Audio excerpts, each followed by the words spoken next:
There's no doubt, I think, that Keir Starmer will be walking a tightrope when he gets to Beijing. And it's a tightrope that has consequences. If you fall off and you slip down one side, you're going to be annoying the Chinese. If you fall off the other side, you're going to be impaled on stakes of, U.S. foreign policy, and particularly an angry Donald Trump. The Prime Minister will be seeking to rebuild relations with the Chinese government after years of what he described as an ice age in UK and China relationships under recent Tory governments. The UK government now seems to be following in the footsteps of Canada after Canadian Prime Minister Mark Carney stressed a new world order whilst in Davos following a trip to Beijing earlier this month, where he secured a trade deal with China, thawing the once frosty relations between the two countries. So what could this visit mean for the future of UK-Chinese relations? Let's speak to James Kynge, a senior research fellow for China and the world with the Asia-Pacific programme at Chatham House. More about all of this. Welcome to the programme. In Davos, as I mentioned, the Canadian Prime Minister Mark Carney referenced Canada making closer economic ties with China. Is this the right move for countries to make? Well, I mean, that's certainly the aim of Keir Starmer as he goes to Beijing. I think he'll be looking for quite a few deals from China. This will be the first visit by the UK's Prime Minister for 8 years. The last person to go was Theresa May way back in 2018. And when Theresa May was there, she did apparently about £9 billion worth of deals with the Chinese.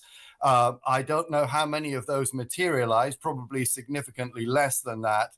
But I think that deals and, a shot in the arm for the UK economy is uppermost in Starmer's mind as he goes to Beijing. Oh, absolutely. It'll all be about the economy and growth. And yet at the same time, is there any thought about poking the bear that is President Trump, whom we've been talking about? Or at the moment, does that really matter? Well, that is the key question. There's no doubt, I think, that Keir Starmer will be walking a tightrope when he gets to Beijing. And it's a tightrope that has consequences. If you fall off and you slip down one side, you're going to be annoying the Chinese. If you fall off the other side, you're going to be impaled on stakes of, U.S. foreign policy, and particularly an angry Donald Trump.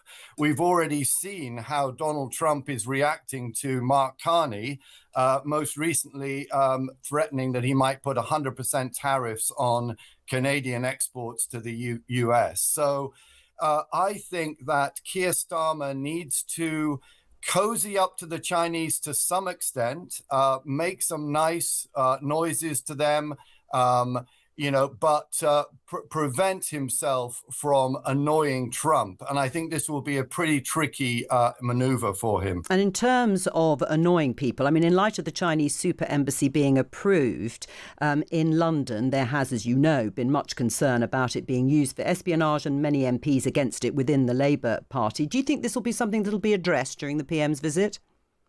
I should think that both sides will be keen to keep the embassy issue under wraps.